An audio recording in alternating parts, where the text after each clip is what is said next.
pretty woman. Walking down the street, pretty woman. The kind I'd like to meet, pretty woman. I don't believe you, you're not the truth. No one could look as good as you. Bum, bum, bum, bum, bum, bum, bum, bum, bum, bum, bum, bum, bum, bum, bum. Hi. You guys, welcome into So Happy You're Here podcast. I'm Erin. This is Becky. Unfortunately, we sing at the top of every episode, but I can't help it. Unfortunately, we do love singing, and I'm off key, and Becky growls. And this song is for and dedicated to our guest this week, who is none other than Sara Rogers. What a treat and a delight. I have to tell you guys something. We just recorded with her. I am just, I know. I'm gobsmacked. I want to be a better person. I cannot get over her natural beauty. Yeah. She is so well spoken. I got done with that interview equally parts like, God, she is the most wonderful person on earth. And also, Erin, step up your game. What are you doing? That's the thing. I mean, and the word countenance, it used to be in our contract, like how you carry yourself. She carries herself with such grace. She's so classy. She is truly classy. And I never use that word, but it is for her. Classy, fun, kind. Gorgeous. She's also kind. Wise. Sometimes you think classy and you think a little bit like stuffy. Mm-mm. This is the warmest woman on earth. So if you don't know Sara Rogers, she is a fixture in Minneapolis fashion. She was a host at our former network many months ago. Tell me the time, because I was kind of losing track on when that was. So I wouldn't know her exact timing, but she was a host, back in the early days with like Value Vision, early Shop NBC. Like 2010s or 2000s? So I don't know the dates on that, to be quite honest. Because in our era, I think I was 13. Would that be right? 2013? Yes. Yeah. So then when I entered the network, she had transitioned into just a fashion expert. Yeah. And she'll get into all of that why. But she was the fashion expert, and then she had decided it was time for her to move on. And quite frankly, when I got the call to audition for the exact fashion expert role at our former network almost 15 years ago, about 15 years ago, it was because they had gotten word that Sara Rogers was maybe ready to start transitioning out or not have as much, have as much work there. And so I was specifically being called, and I will never forget seeing her and watching her the first time. I'm like, well, I'm out. Like I if can't that's where the bar is set with this perfection. Yeah. And we'll get into this a little bit with her, but I have to tell you guys, when I walked into that building, it's pretty cold. There's a lot of lovely people I ended up making friends with, but people are busy figuring out their own stuff. Yeah. People are moving quickly. And Sara Rogers, she stopped and she showed me how to do my job, and she cheered me on. Yeah. And she held my hand when I had no business being there, no business succeeding. She really is, I would say, the first mentor I had in that business. Yeah. And she didn't even know. She wasn't even purposely doing it. No, she's just being herself. She's just being her kind, beautiful, wonderful self. Yeah. She has a rich history in Minneapolis, a rich history with fashion, and a lot to share with all of you guys on where style and fashion is going now, and also going as you get older. Yeah. You will, we're not going to tell you. You listen to her episode and try to guess how old she is. She tells you at the end. Yeah. You will fall out of your chair. And she has literal goals. When people say... You will literally fall out of your chair. Yeah. And Becky said, what's the secret? And she didn't give it. I don't think she has one. I think she's I was natural. hoping it was something at CVS or something. It wasn't. It's just being wonderful. It is. It's just being natural. But before we get into her episode, we've got a lot to catch up on. A little headlines and hearsay. We've got to catch up on the news of the day. Well, something that we touched on with Sara that I want to touch on with all of you guys in a little bit deeper. What? Is there's this new kind of, and maybe it's been around for a while, but it just hit my algorithm, is the ultimate luxury in life is not having to be on social media. And here's the thing. Here's where I think that's coming from. For a person of a certain age, we lived without it. Like, I didn't get a Facebook until I was probably had kids. Right. And so I think for a generation who feels married to it, and it's your social, it's your, how else will I live? It feels like they're waking up to something that maybe the older generation already knew. Yeah. Well, there are true logistics. In our industry, your followers and engagement really do resonate into numbers, into financial numbers. That's your job. There is a literal luxury to not having to count on how many people follow and engage with you for your own finances and for your own lifestyle. Do you think they're saying that I'm the boss of me? Like I get to pick how much I want to engage. I don't want to check out entirely. Well, I think it's both. I think there are certain, especially in the younger generations, their entire livelihood is tied to their social media, whether they're an influencer or, you know, what have you. Okay. But then there's also the luxury of not worrying about being on social, the luxury of like, I don't need to share everything because I don't need that. I don't need that validation. Amen. I don't need to share everything because I don't feel left out if I'm not telling you every moment of my life. I think that's the way to do it. Two different types of luxury. Yeah. And right. they're both part of this conversation. But you know, it's interesting, like for the people who have arrived, for the Victoria Beckhams and the Selena Gomez's and the people that have millions of followers, you've arrived. You don't need more. So it's a luxury for you that it's up to you whether or not you want to post. I know, but that's the crazy part for me. That's the flex. So, who is, let me think of one. Like, who could I think of? Like Olivia Palermo or... Let me think, Molly Sims. Oh, yeah. She was an actress and a model. I think still is. Seems to be doing really well. She has a podcast. She still does like skit content. Like, well, she'll do like funny little skits of like, and I wonder, do you need to be doing that to make money? Interesting. Or do you need to be doing that to feel validated? Yeah, that's how you spend your day. Because what they're saying the ultimate luxury is if you already have enough money to afford your lifestyle, and if you already have enough family and friends, why do you need to be creating and producing skits for maybe Instagram? Now it's just a habit. Well, again, the ultimate luxury is not feeling like you need to be a part of it for one way or the other. But I've never felt like you're the complete opposite. We're not talking about you. You don't do social media in any capacity. No, but I don't feel like I love connecting with our friends. Like I love that part of it. If I had a show and I said I have a show at 7 and people commented, that was great. Because like we had a common thing to talk about.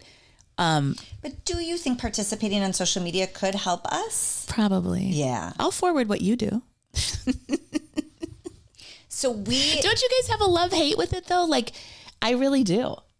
But okay, so you're acting as though you have the luxury to not be on social media, but quite frankly, I've never done it. You need to be on social media for this job. Well, okay. Have you ever looked on your phone for how many hours you've been on it? Yeah. It is shocking. Well, there's a big difference between consuming and creating. So what are you doing? Sitting back and consuming the whole time?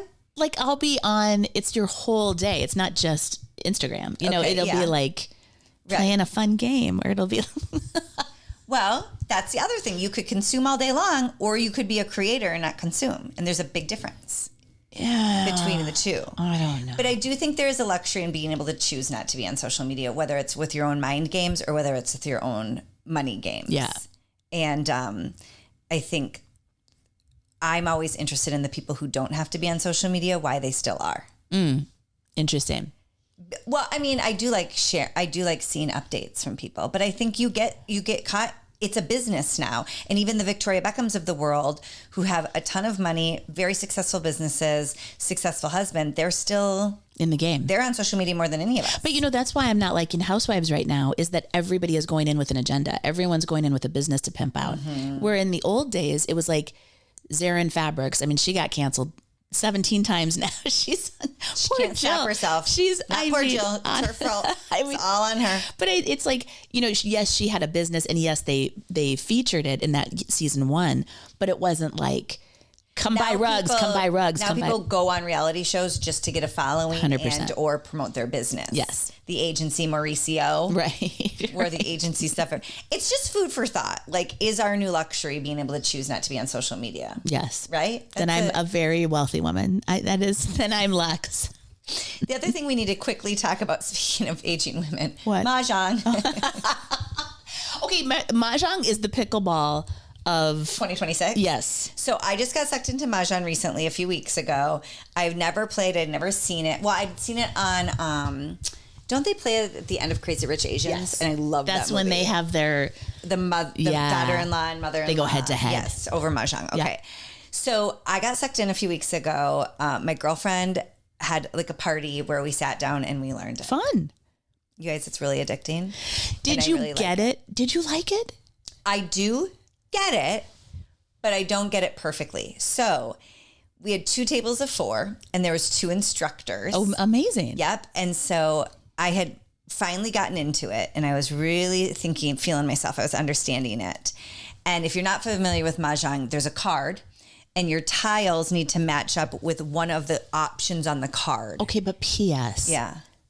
There are 97 options. Yeah. And they switch every year. So the new one's coming out. You got to be kidding me. Anyway, so I find this line, my tiles match. I go ballistic because I'm also a competitive person. Out of nowhere, I'm just like. So it just presented itself, or you traded to make it? No, I was like trading along and doing okay. And the way in which I screamed Mahjong. Is it like bingo? You yell And Mahjong? I think most sophisticated ladies are just like, oh, I have Mahjong, and turn their tiles around. Oh, and they're not like, woo. I had 2 hands in the air. My stomach was showing. I was screaming Mahjong. I was Arsenio Hawley, like, yes, Mahjong. Like I would, and most of it, I mean, I am competitive, but I like to see my friends win too. But I was just more impressed that I knew what I was doing. Yes. I couldn't believe only 75 hours in, I had already learned how to create one Mahjong. I told you, I can't even tell a bamboo from a, I can't keep it straight. Or a dot. Okay. So I'm screaming them, yay, yay. Everyone's clapping for me. And one of the instructors came over and she was like, you don't have it? No, that's not a Mahjong. No. So my ego got bruised and I got embarrassed. Everybody was really sweet about it. Is it something you'll stick with?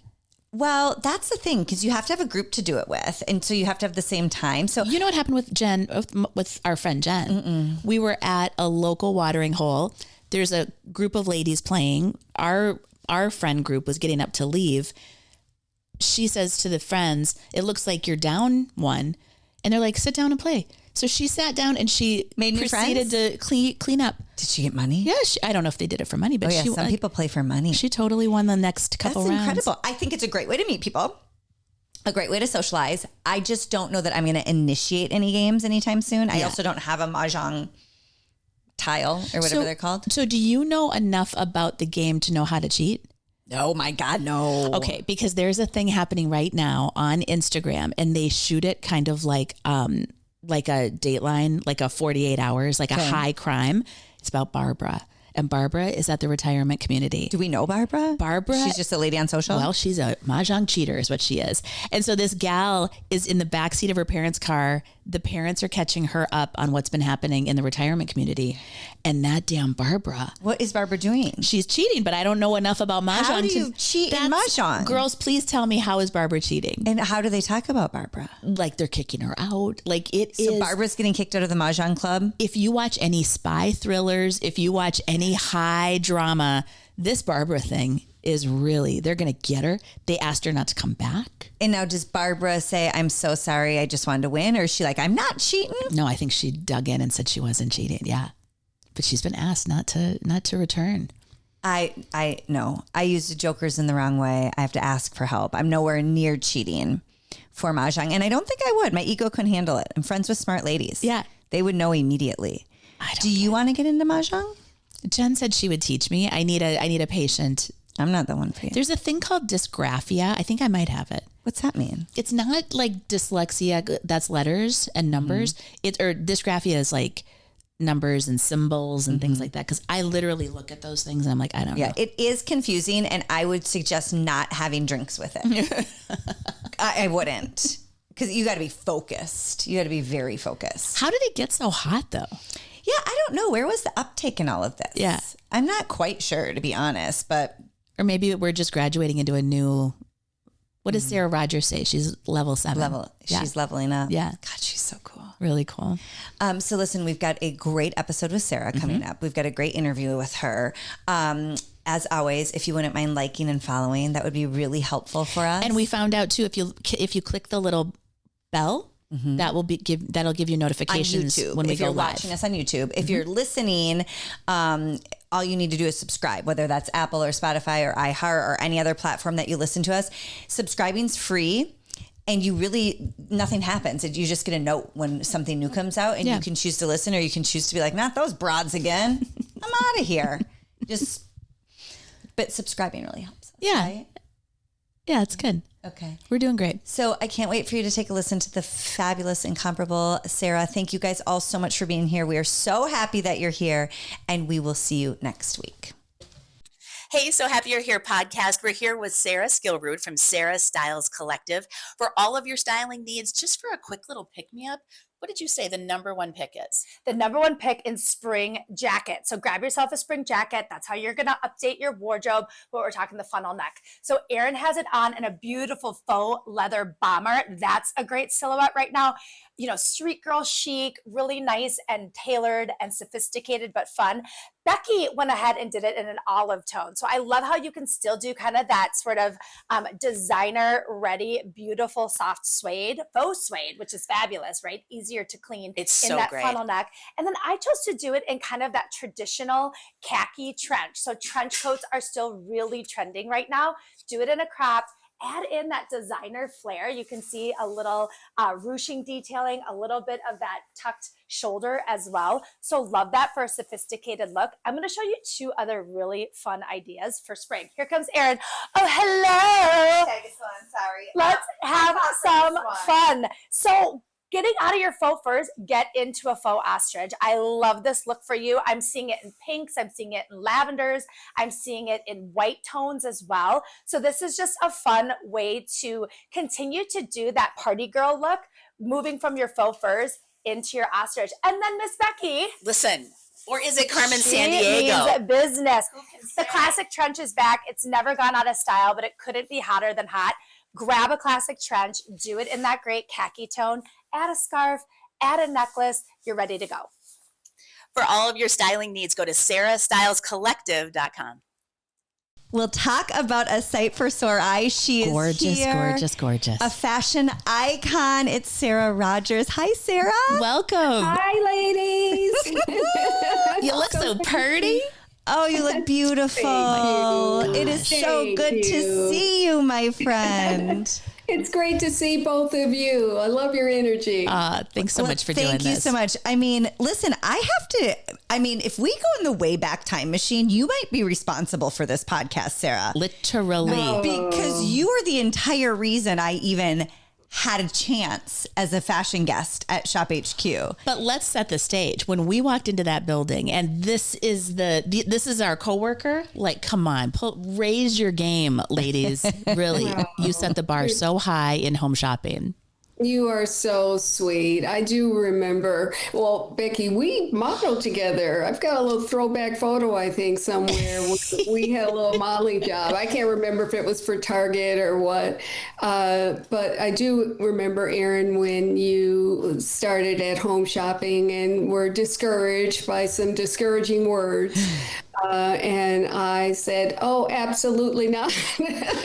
I saw something in you. I'm like, oh, no, definitely stay with this. You're so sweet, Sara. You are so good at that, at encouraging and coaching and lifting up. It's one of your gifts for sure. Oh, thank you. So can we do this, Sara? Because a lot of the listeners recognize you, obviously, from home shopping, have been asking for you. If you're new to Sara, don't worry. We're going to get into all the details. It's a question we like to start with most people because it is a bizarre industry. Yeah. How did in you the get? hell did you get into home shopping? How'd you get into home shopping? I'll tell you how I got into home shopping. I used to model at the home shopping building, and I was walking through there, and Michelle Murphy was on the air selling some merchandise.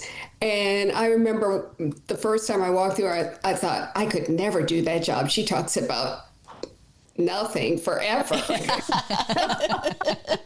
That's the whole job description. It's a gift. And it's definitely a gift. But when she got off the air, she said to me, Sara, I saw you on television for the Mall of America. I was acting as their trend specialist talking about fashion. And she said, you should audition for this job. And I thought, I could never do that. And she said, I already told human resources about you. And It's too late. And so I thought to myself, well, you know what? I'm so used to being rejected and told, in the modeling world. Yes. Sometimes you're right for it, sometimes you're not. So I'm like, I can take a no since you already, did that. And she had set up the interview and I came in, and then there was a second interview and then a third interview. And there I was. Oh my gosh. And isn't that so true in this industry too? It's just like, you just show up for a casting or an audition and here we go.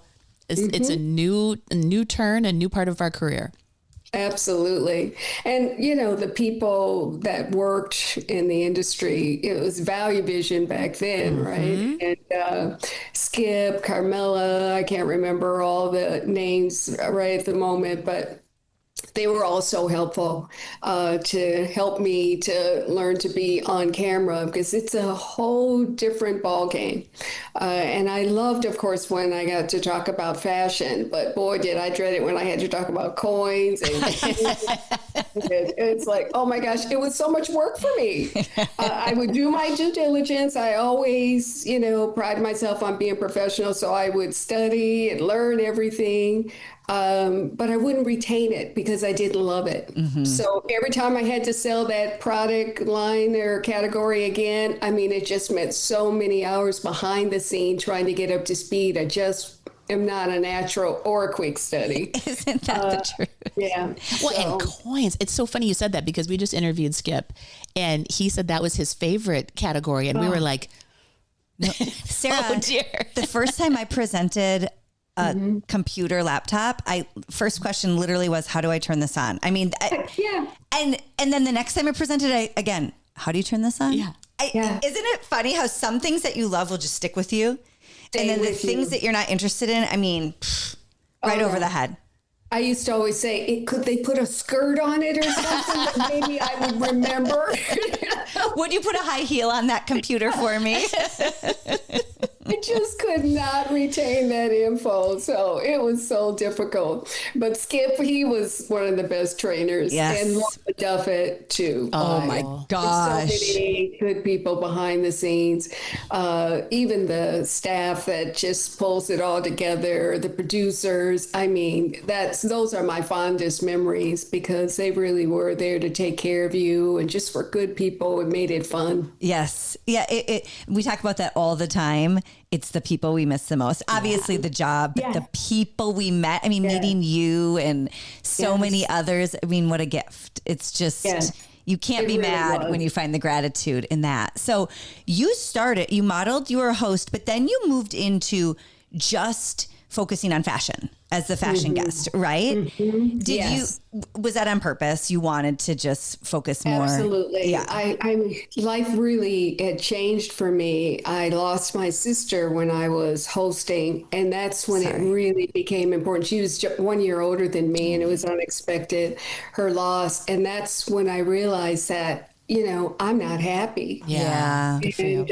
And realizing her life was so short, that it's like, I don't want to waste time. So when I was going on air, I came back in a relatively short time after the loss. It's my first real loss too. I went to counseling and everything about it, but I was crying before I went on the air. I was crying when I got off the air. Yeah. Just grieving. But then also it created awareness. It's like I was going on the air and kind of faking. Yes. And it's like, because I was selling things that I don't even didn't care really about. care much about, it's like, if I really needed a computer, I'd go and ask my son. Yes, totally. Right? So they offered me the opportunity to come on and just talk about fashion. I did that until, hormones started kicking in, going through menopause and everything. And those hours, my body couldn't take, a variety of hours, sleeping at different times of the day. Sarah, will you describe that to the listener or to the viewer? The grind? Really, it is chaotic. it's hard. I don't know how anybody does it, and especially going through menopause. I know it's different for everybody, but I don't drink coffee. I drink tea like it's an aspirin, Yes. as needed. Yes. So I was just really going out there, just doing it without any aids or anything, and trying to get my body to go to sleep. Insomnia, it was really difficult for me. Yeah. So I had to decide then, it's like, I just can't, my body's not cooperating. But good for you for listening to your body and saying, listen, I don't need to push this hard. I don't need to, No.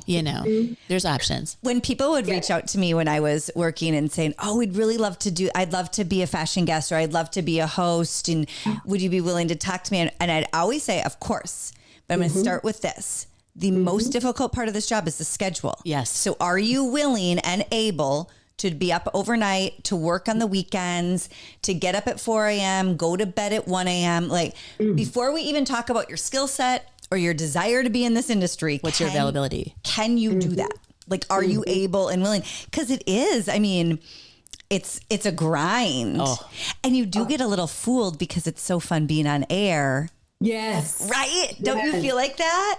Oh, yes, because you love interacting with the viewers, because you receive emails and whatnot, and people are asking you questions about or complimenting you, sometimes complaining. But, you love that interaction. And I love talking about things that I, am passionate about. And I really look at what I do now. I like to think of myself as an educator more so. Sharing. Yes. Because truthfully, I'm really more shy. I don't really like to be on camera or for it to ever really be about me. But if I can share something about a clothing item or an experience or something that I think will help you, I feel strong in being able to do that. I mean, you did that for millions of people. Well, I mean, and that's what you're so good at. I mean, you are a teacher, keeping us apprised of trends, what's going on.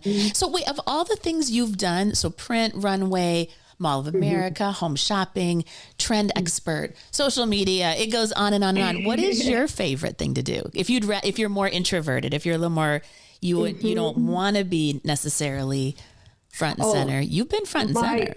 My favorite thing to do is to work with individuals to empower them on dressing for their body type and lifestyle. That is my favorite thing to do. I love that so much. If I didn't work for a living, I'd do it for free. Well said. Yes. So much joy to empower them. Most of my clients really know more than I do. In their specialized field, they might be an attorney, they might be a doctor, mom, just health field. I mean, there's just a variety, just getting out of school. And so they're real focused on whatever their career path is or what their lifestyle is, but they haven't focused on this wardrobe thing. And there's an art and a science to dressing well. And as much as I talk about fashion, I've been in the fashion world for a long time. I really believe in style more than I believe in fashion. I often get asked, what's out? And it's like, it's really a horrible question for me because I don't focus on it. Because it depends on your life. It depends on your body type, what celebrates you, what doesn't, and so, and if you're just following along with fashion only, and then if you're doing that, then just pick up any magazine and do whatever the fashion editors are saying. But if you're interested in style, there's a strategy to that.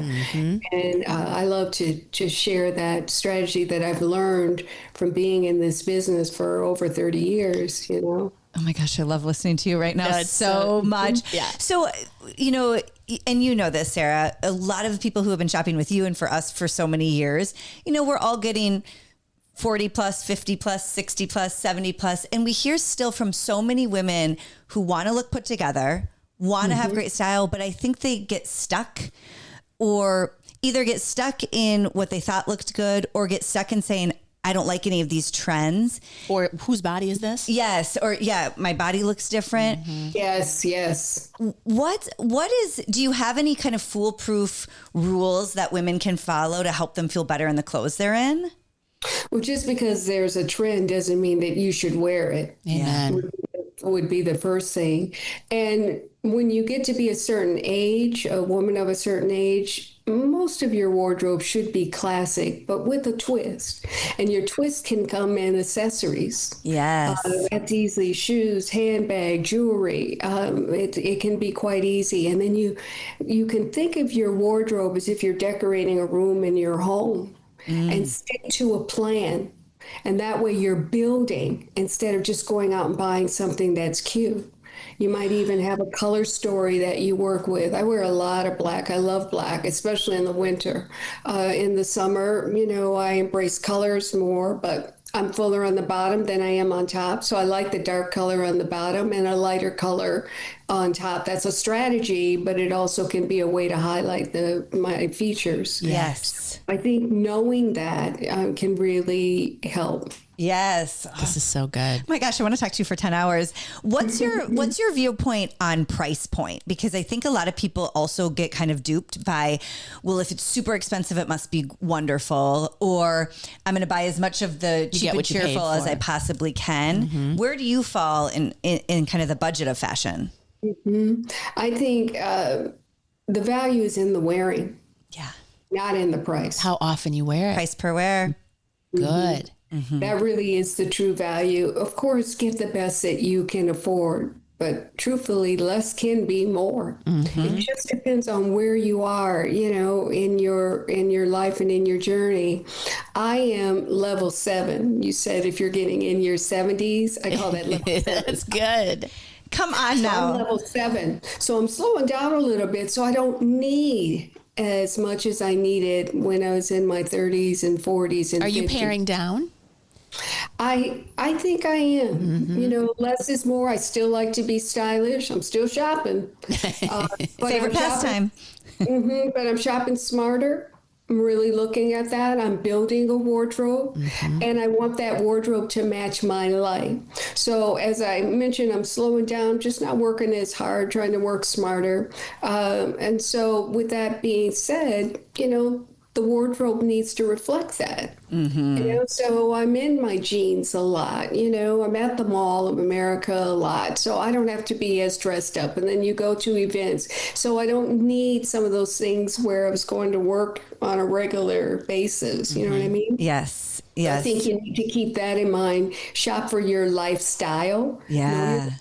So know what celebrates you. And it's not just about what colors, it's about what shapes. I'm not a big fan of having, a color wheel. I had it done probably 40, 50 years ago because that was kind of a trend. And it's like, oh, you're a winter or whatever. And it's like, it's not just what colors you look good in, it's what colors do you feel good in. Yes. So I wear reds, I wear pinks because those colors make me feel good. Yes. And I happen to work back to my black. Yeah. Or with my white or ivory. So get a plan for yourself. Know what you feel good in. Notice when your friends compliment you or your significant other, if they compliment you about something, are they complimenting you on the color or is it the style? See if you can identify that so that you can get more of that. Yeah, that's a good call. Yeah, these are good words. Now, you mentioned events, Sara, and as much as we know you as our fashion icon, our fearless leader, when we got started in home shopping, you can't really think about Minneapolis events without you being there. Absolutely. I mean, you have seen and participated in a lot of really cool things in the Minneapolis area. Do you have any that stand out to you that you just have loved being a part of? Well, I don't know. I like being in the background more often than not. But back in the day when I used to model for Dayton's, we used to put on phenomenal shows, and I was blessed to be a part of that. That was the day. I cut my teeth in this fashion industry wearing couture. The Oval Room. Because Dayton's used to book me for informal modeling as well. I used to model for Yves Saint Laurent. Yes. They carried top tier. I remember you and Angie Turner and Willow. Like in my mind, I can see the show. Yeah. Kevin Fennell. I can I see it all. That was the heyday. It really was a special time. Yes, it was. I didn't know that it was as special as it was until, time moved on and you don't have it anymore. There is no Dayton's, and I don't see people putting on shows of that caliber anymore. But I love Fashionopolis. My friend Grant Whitaker is planning on putting on a big show with the Glamorama coming back, and the children's heart fund, cancer refund, or not refund. Yeah, CCRF. Cancer research. I can't remember. CCRF, I think it's called. So, he always puts on a good show. He works with the Fashionopolis, Minneapolis, St. Paul magazine show. So, I always look forward to that because I get to see a lot of the people in the industry. So that's probably, one of the things that makes it so special. The Mall of America used to put on a fashion show, The Curated Style, when Sarah Schmidt-Gropp was there. And that was phenomenal because they brought in Project Runway designers, but I was behind the scenes. I just came as a guest. That was her baby. Okay. That she brought in, all those talented designers and, pulled, shoes and whatnot from the Mall of America. But it was a big production, a big party afterward. Again, it was so much fun to watch and to see the models because I love seeing models, walk the runway, but also the party because you get to see people in the industry and meet new people. Yes. Now, for somebody who hasn't been to the Mall of America, malls right now, especially with how retail is, I feel like a lot of malls are struggling. I have to tell you, I still look forward to going to the Mall of America. Still obsessed. I think it is still an experience everybody should have to see. And you're there almost daily. I mean, I've run into you more at the Mall of America in a gigantic space than I have. What do you do you think the success there is just the size, or what do you think it is? I think it's because it's a destination for shopping, entertainment, and food. Yeah. And it's just a beautiful mall. It is. I love the lighting and the airiness. I love to go and just people watch. And I window, shop as well. And I call myself a student of the mall because it's always changing. Yes. I could have just been there yesterday, and I was. When I go in today, there might have been a floor move, a new store. There's just always changes going on. And the employees, a lot of them, they see me so much. Some people think I work at that store like it's Sara. I'm there so much. Hey, you got to keep up with all the changes going on. You can go in there every few weeks. What is new? What's new there? Is there an Aritzia there? What's going on? Oh, yeah. There is an Aritzia there. Yeah. Mango is coming soon. Ooh, that's so I'm exciting. really excited about that. That's a store that I have loved for a long time. Same. And remind everybody we have no sales tax on clothing in Minnesota. That's right. We have a nationwide viewership here. So come on over, Do everybody. people still fly in just to go shopping at the Mall of America? People do. Yeah. There's a lot of traffic from people that are international. And sometimes it because you'll hear them speaking their language. Yes. Okay. Yes. My girlfriend lived in Chicago for a long time, and she would either drive up here to just go shopping at the mall and bring everything back, or she would order online to my house. Smart. And then when she would come up to visit, she'd pick it up because you do save a lot of money in sales tax. Yeah, that's almost an 8%. What is it? I mean, that's a lot of money you can save. Right? And the more you save, the more you can spend. And Sarah, I'm an Opitz shopper. I'm an outlet lady, so I love a deal. I love a deal as well. Yeah. And that tax, that when you are shopping out of town and you get hit with that, it's like, dang it! If I wish I could have gotten this in I know. home at the mall in the Twin Cities. So. That's right. So what was your job with the Mall of America? Because you were with them for so long. What exactly were you doing? I am still with them. Oh, you are? Yeah, Okay. but I am an independent contractor. A lot of people don't know that because I've been with them so long. As a matter of fact, the same day that I was asked to be a host at Value Vision was the same day the mall asked me to sign a contract. I mean, the exact same day. When it rains, it pours. And you signed both, I said yes to both. My good friend Gary Hines, he's with Sounds of Blackness. He said, Sarah, if anybody asks you to do something, say yes. Yes. We'll figure it out later. You think you can't do it? I'm like, okay, I'll do it. And so I was working both jobs. That just added to the stress of working overnight hours when I was working as a host. But I have always loved what I do for the Mall of America. I've always loved it because it's all fashion. Yes. And it's always changing. And I just love going and learning and then sharing what I've learned on network. And I used to travel with them all. We've slowed down my program quite a bit, and I'm kind of fine with it because I'm just slowing down just enough to still, get out of the house and be on the move and stay relevant, if you will. But I've been with them for a long time, just scouting trends and then going and talking about it on different media forms. Yes, and you're so good at it. Yeah. I love it. Thank you. Well, we're so lucky to be able to get into something that we love, and it happens to pay the bills. Right. I mean, that's the dream. What do they say? Do what you love and you'll never work a day in your life. Yeah, That's definitely. so true. Yeah. I think that is true. And what a blessing. And this wasn't something that I was looking for. I think it was Cicely Tyson's that said she was divinely favored. I'm like, me too. That's so good. Because I didn't ask for this, it came to me. So what a blessing that back at Dayton's, actually, as a model, I transitioned into being a spokesperson for them.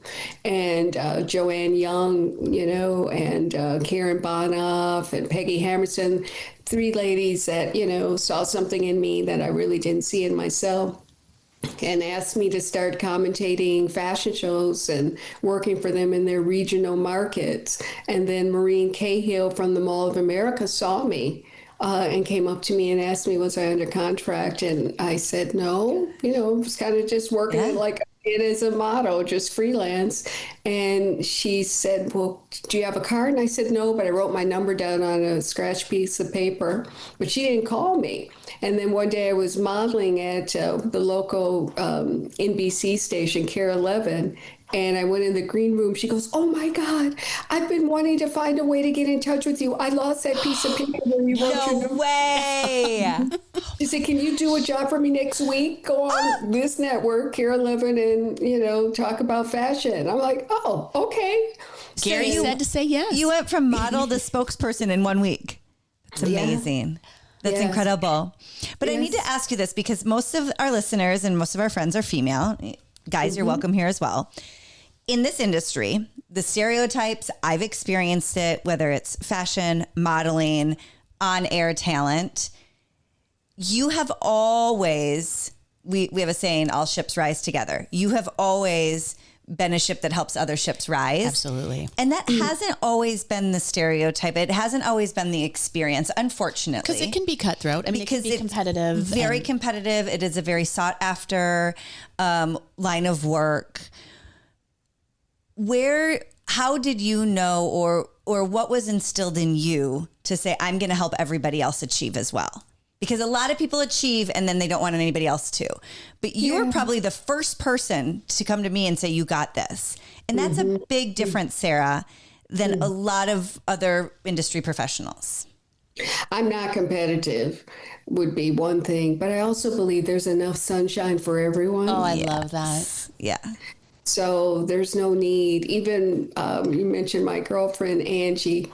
Even when she was getting into the industry, she's just younger than I am and so beautiful, but I wasn't threatened by that. I was like, go girl. I wanted to see her. I'm like, you're so fabulous. I want to see you, Yes. Go to the top and do it all. And just big fan and champion of others and just believing, in myself. And it's like, I'm going to get what I'm supposed to get. And I always have been. I'm very spiritual and I just believed, that I will get the blessings I'm supposed to get. I already have. And I don't think God has brought me this far to drop me now. That's right. Oh. I like that divinely favored too. Yes. You're right about that. Cicely Tyson said that, but when she said that, I'm like, you know what? That resonates. Me too. Yeah, that's right. Can we talk about Richard, your sweet friend Richard Moody, for a second too? Oh, yeah. How long have you guys been best buds?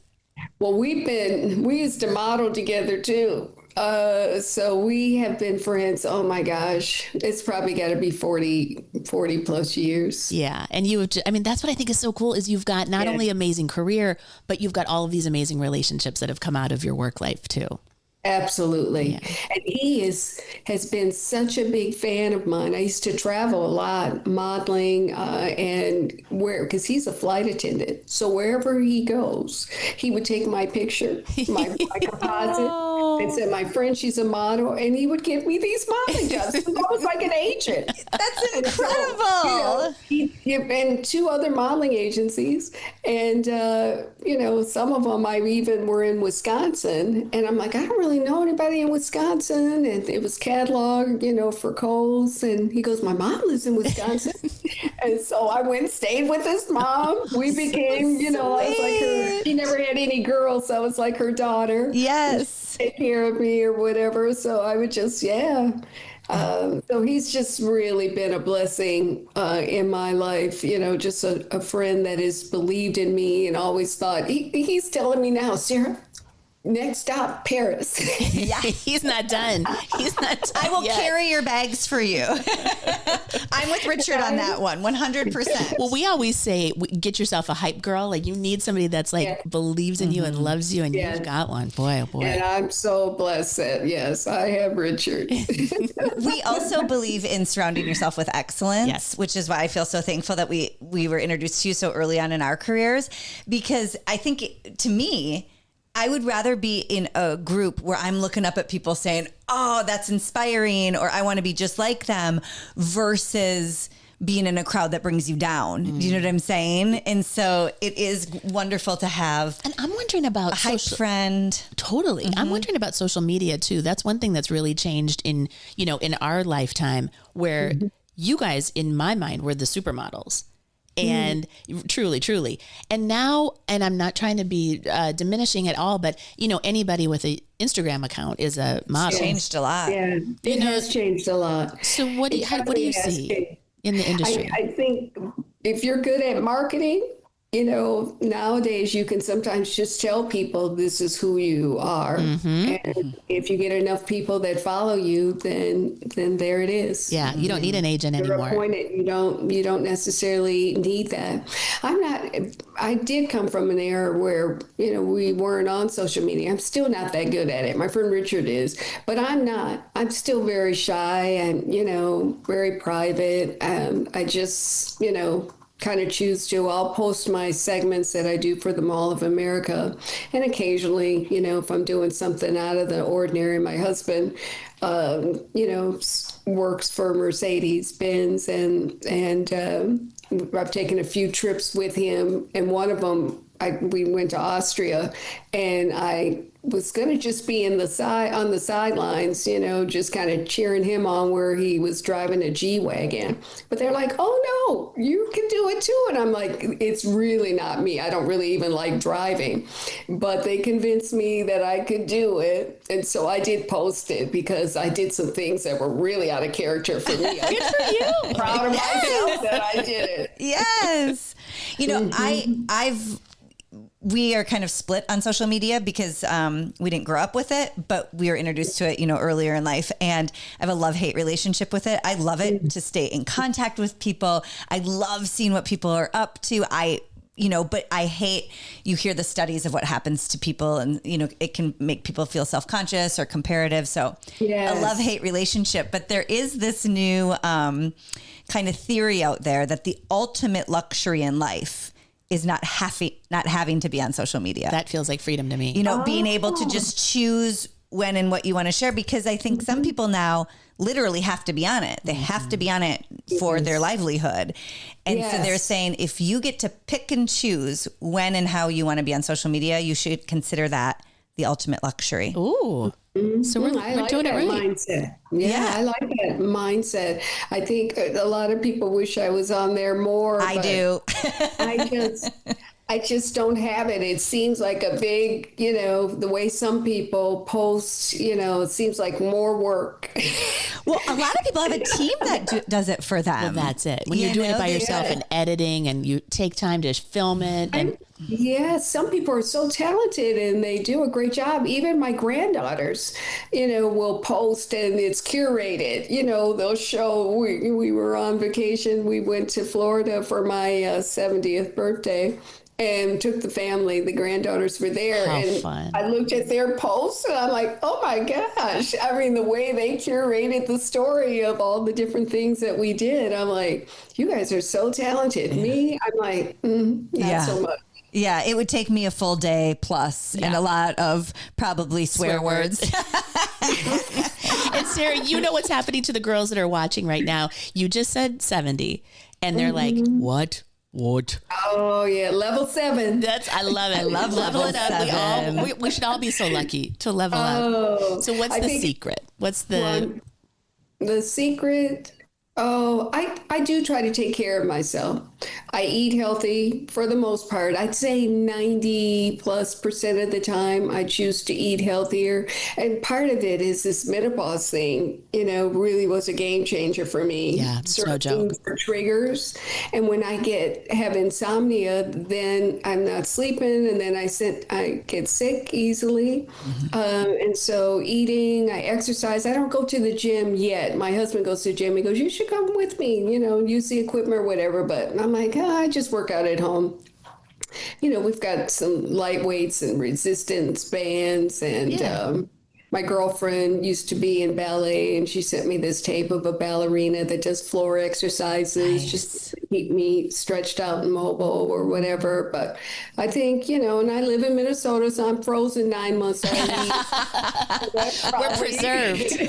We all choose to live here. You can't age when you're under ice. We're in the deep freeze. Freeze this entire time. Exactly. It's so true. What's your ticket to confidence, especially as you age as well? I think a lot of people are looking for kind of that magic button of confidence. And I think the more confidence you have, the happier you are in life. But it can be hard sometimes to find that. Yeah, that's a good question. Somehow you've got to believe in you. Because if you don't believe in yourself, who will? Yeah. So somehow you've got to find the strength to, believe in your truths. Yeah. Where that is, and to be true to yourself, and hopefully that'll make you confident. I'm a people person, though. I love, balance and getting along with people, and I think, pick your battles. Yes. Some things, just can go unsaid. Yeah. Yeah, that's good. Let some stuff go. Always. Yep. Yes. And then also what you said about your faith life too. I mean, if you know where you come from and you know the truth of, child of God, that listen, what more, where else do you have to get your confidence from? Right. That's right. That's all a you need to good point. know. It's so funny. I believe you that you're a little bit more introverted and shy, but Sarah, you are always one of the first people who will look somebody right in the eye and say hello and ask how you're doing. So I also think keeping those connections too, no matter, we hadn't seen each other for maybe a year and a half or so. And then we were at the mall and you walked right up to me and said, Erin, hello. And not everybody will do that. Some people will get a little shy or, not intimidated, but feel like, oh no, I think connections are so important. I agree with that. And I think I thrive on one-on-one. Yes. I learned that, though, in formal modeling for Dayton's back in the day, because you have to go up and talk to people and tell them about, here's what I'm wearing. Yes. And if there was nobody in the store, I was talking to the salespeople. Yeah. And they come up and touch you too. They're feeling fabric. And yeah. Oh, I remember modeling in the restaurants. Dayton's had this restaurant. The Oak Room. Oak Grill, yeah. The popovers. So good. But I remember the ladies that were up there having lunch and meeting girlfriends or whatever. And I remember one of them saying to me, I used to be taller. And now she's 4 foot nothing. Yeah. And I'm like, and now that I'm older, I'm like, I get it. I used to be as well. So.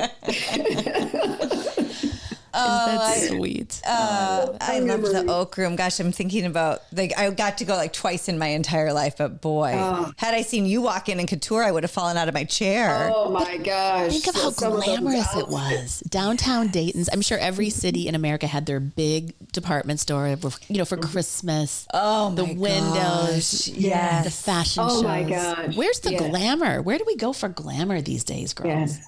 Well, I think the mall has it in certain stores Yeah. for Or sure. Nordstrom Yes. Yes. does a great job. That's an elevated experience. Absolutely. If Nordstrom puts on an event, you can pretty much be assured it's going to be top notch. That's right. Yes. They really are quite classy, and they do have a couture department. They do sell the upscale, so it's eye candy to go. That's what you and need. See The it. inspo. Yes. Yes. And it's such a blessing. I remember when I used to model for Nordstrom too, and Patrick was Richardson. He has his own Yes. store now, Mona Williams. He's But- been on the show. He's been on this podcast. Oh, has he? I love him. He's so knowledgeable about fashion. A lot of people don't know that about Patrick. Oh, yeah. Boy, is he knowledgeable. The best. And he used to book me, and I mean, for trunk shows and for fashion shows, and, because I'm a people person, especially one-on-one. I feel really good about talking to, individuals. It's just getting in front of an audience, and if the focus is on me, I can do it, but I prefer not because I really don't want, I want to help others and focus on them and not on me. But Patrick, oh my gosh, I would wear Chanel and you don't know what that is like, perhaps, if you're like me anyway. I grew up modest means, but to put on, and the construction, it's not just how it looks on the outside, it's how it's made on the inside. Work of art. Oh my gosh. And that's how I learned a lot of what I know about fashion, because back in my Dayton's days, I was booked for a lot of shows where the expert would come in and I would model and I would listen. Yes. I learned a lot. Sue Horseman used to book me for a lot of shows. She was very knowledgeable. We used to do shows at all the Dales. So Southdale, Burnsville, all of them. Yeah. Is that when Corbin Seitz doing? Yeah. Corbin, Yes. Yes. For sure. Yeah. So did you ever? She was on Oprah. Did you ever go big time? Did you ever do Oprah or any of those big shows? I was featured in Oprah's magazine, but I was never on her show.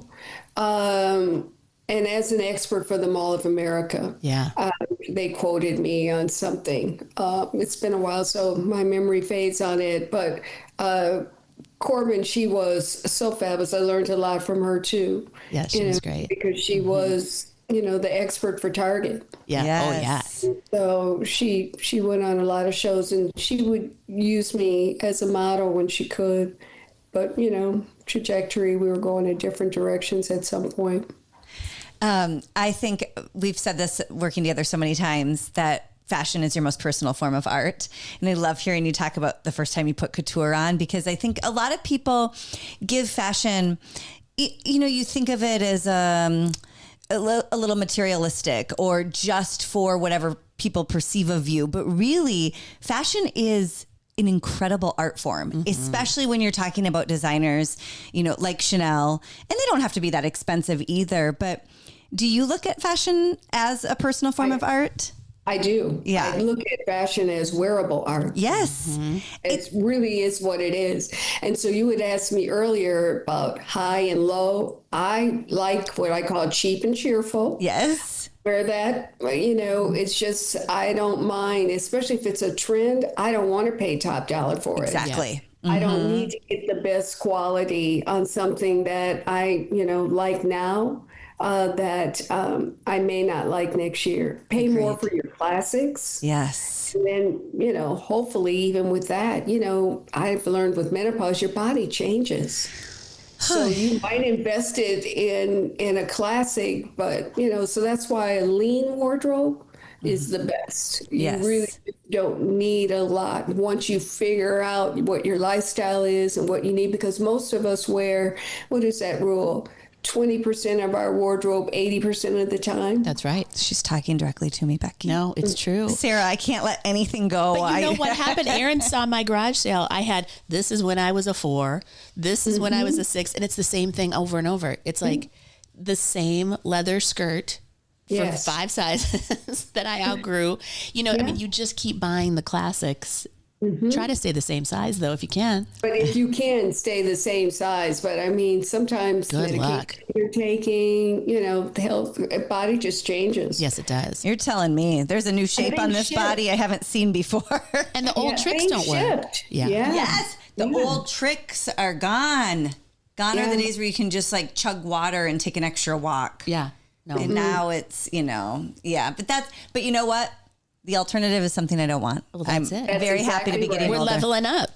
Yeah. We are leveling up, and I'm happy to be getting older. That's a good thing. So, Sarah, if people wanted to follow along with you, are you Instagram mostly? Yes, Instagram would be the best place. Okay. Really. Sarah Rogers, no H. Yes, Sara Rogers style. Yes, Sara Rogers style. And do you do private consultations? I mean, is that something? I do. Okay, so that would be a great resource. I offer those services on my website, sararogers.com. You can find out more about that. But also the Mall of America. Yes. They're personal stylists too. The nice thing about that, if you want to go shopping or if you just want the education, I can spend an hour with you. I call it image consulting. Nice. And spend an hour and we can, you know, discover, you know, what are your best parts that we want to highlight and what are the parts that we want to maybe minimize. Yes. I need to do that. I think anybody who's stuck in a rut, or don't you kind of feel we're finally out of 2020? I know it was 6 years ago, but it took a long time. I think a lot of us are rediscovering right now. Wait, how do I want to dress again? Because we got stuck inside for so long and we got stuck kind of in this casual and work from home changed. You know, we're not, it's the men aren't doing suits. They're doing, you know, Lulu techie pants and a little quarter zip. A lot of people, I feel like this is a perfect time to meet with Sarah and kind of reset. Like, wait, what is my style? What jeans do I need? Yeah. Like even just a basic denim. I had to do that after we were done at the network because every day we went in and we were dressed by the network because we were wearing their clothes. That's right. And after 10 years, I was like, wait, what do I like to wear? You know, not that I wasn't Where's proud Kate Mallory now? Not that I wasn't proud of what I was presenting for people, but I'm like, wait, how do I dress? Yeah. It's right. It's nice to kind of reset every once in a while. I think it is. And this is such a good time of year as we're turning into spring soon. Maybe where you're living, some of your viewers or listeners, they're already in spring weather. But to go through your closet, edit the things that you didn't wear this past season, you know, Pack it up. Yeah. And you want that closet to be in real time, not aspirational, so close that you could actually fit into now. And so if you have a hard time giving things up, you know, at least get it out of that functioning closet, the area that you go to, your dresser drawer or whatever, put it in a storage area. And if you don't need it in, you know, 6 months or a year, depending on the weather and when you think you would want to wear it, really consider donating it. But if it's something you want to hold on to it. Some things I hold on to and then I shop my own storage, you know, especially as I watch the fashion and everything kind of comes back around. So some things you might want to hold on to, they might have sentimental value or you paid a little more than you should have and you just aren't ready just to throw that away. But if it's not working for you right now, you know, then when you go to your closet, you'll be looking at reality. It's like, what I have to work with, what are the holes? It's like, I've got a pair of pants. Why haven't I worn these? Right. Tops for every bottom is a good way to have a wardrobe that you mix and match. Make sure those pants know what shoes go with those bottoms. So if you like to be in flats all the time now and those shoes, I mean, those pants only work with heels. Get them hemmed. Get all altered or, get a pair of pants that are going to work with the flats. So know your lifestyle, but go through that wardrobe, an existing wardrobe, and make a list of the things that you need to make that wardrobe expand. Because Sarah, listen to what you're saying. This is so good, because then when you go shopping, it's like you shop for groceries because you need milk and bread and eggs. Now you're saying I'm not just meandering through mindlessly grabbing things. Right. That's You right. do it with intention. It's a better plan. Smart. And that way you're building. Otherwise, if you just go out and just pick up something, then you need to style it. Now, does it work with something you already have, or do you need to chase it? Yep. I mean, now you need shoes to go with it. If you're like me, I'm always cold, I need a jacket. What outerwear piece do you need to go with it? Just your everyday handbag, work with it. So really put some thought into your wardrobe, and then you'll have a wardrobe that functions. She's talking directly to me. I know she is. Oh no, I've got a lot of work to do, Sarah. I think I'd you love girls to have shop. a I date just in mind. hate You guys to get rid of stuff, okay? It's fun to do. I love to play in my closet. That's one of my favorite things to do. Do you have an extra rolling rack? Do you have an extra Z rack that I you style with? don't. We're empty nesters, so I've got a lot of space. But I just, use my bed and pull things out and the other thing you can do is when you wear something, how did you feel when you were wearing it? Yes, that's a good call. This is good. So if you're like, I don't have time to go through and play in my closet, you're lucky you can do that. I agree. But if you don't have that type of time, to commit to editing your wardrobe, take it outfit by outfit.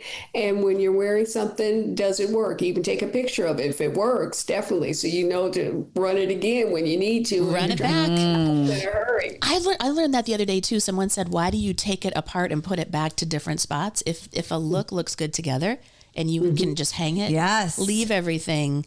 So you're not trying to remember and put it back That's a great together. idea. Yeah. That's a great idea. You guys, you are speaking directly to me. I need to hang up and go work in my closet. Do you like playing in your closet? I love it. I love getting dressed. I love playing, but I am very bad, Sarah, at getting rid of things. There's no purge. There's no. I have jeans that will never fit again. I have trendy stuff from 10 years ago. But to me, because it's like an art form, I know when I bought every one of those pieces where I was. So it's very hard to get rid of things for me, It's but like I a know scrapbook it's for the you. right thing to do. Yeah. I know it's the right thing to do. Okay. And this is motivating me. And then the one thing, you remember, it belongs to someone else. That was a good way to think of it too. If you have a hard time letting go, think of it. It already belongs to somebody else. Yes. When you donate. And remember, fashion is about change.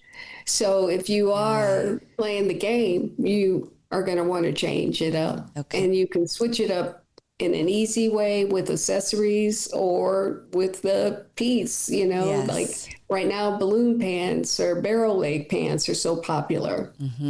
So if you love that look and you're drawn to it, and that's a lot of it for me. I am inspired by the runways and people watching. It's like, I love that. Yes. And you want to wear it and experience it. There's a feeling that you get when you're wearing, fashion that you love, So It- true. It does add to your confidence, I think. Yes, it does. Totally. 100%. Well, we've said that's your armor. It is. It's the armor for the day. Yeah. You put it is your armor for the day. And if you don't feel good that day in the clothes you're in, I swear you're not as nice, not as happy. Yeah. Not just you directly. Well, Sarah, listen, we appreciate you so much. I could talk to you for 17 hours and more. You're so sweet. It is Thank an you. honor. And I mean, thank you so much for all that you did for us when we started out in this industry over a decade ago, almost 2 decades ago. Thank you. And thank you for being My such a good pleasure. friend and mentor along the way. So we can find you on Sara Rogers Style. Sara Rogers on Style. Instagram. Okay. And then also the website is sararogersstyle.com. .com. Yes. So SaraRogers.com. saraRogers.com. for the website, Sara Rogers Style on Instagram. Instagram. We will link that in the show notes on YouTube and all the audio platforms. So don't worry about memorizing it. Yep. But we just can't thank you enough, Sara. Thank you so much for being here. I'm so proud of you two ladies, you know. Thank you for thinking of me again, and it's my pleasure to be here. Oh, we love I you. know all the viewers. You're a dream. From back in the day. Oh my gosh. Fun and a lot of memories. The best. All right. Thank you so much, Sara. We so appreciate you. Bye. Bye. If you want to move better, if you want to feel better, if you want to perform better, and who doesn't, you've got to check out Daily Fascia. Daily Fascia is one of our original supporters. It is brought to you by Erin Teets. And what she does is she helps relieve aches and pains with fascia-focused activations. She is a best-selling DailyOM course creator who does personalized sessions that help you feel your absolute best. You can check her out on Instagram, Patreon, or YouTube. And when you do, use the code HAPPY20 to let her know that we sent you and to get a special discount exclusive to our listeners. You guys, do us a huge favor, please. Will you like this podcast, share it, or subscribe? Because that helps, right, Bex? Help us a ton. It will. And I don't know if we've helped you, but if you don't mind helping us, that'd be great. Fair's fair. Love you.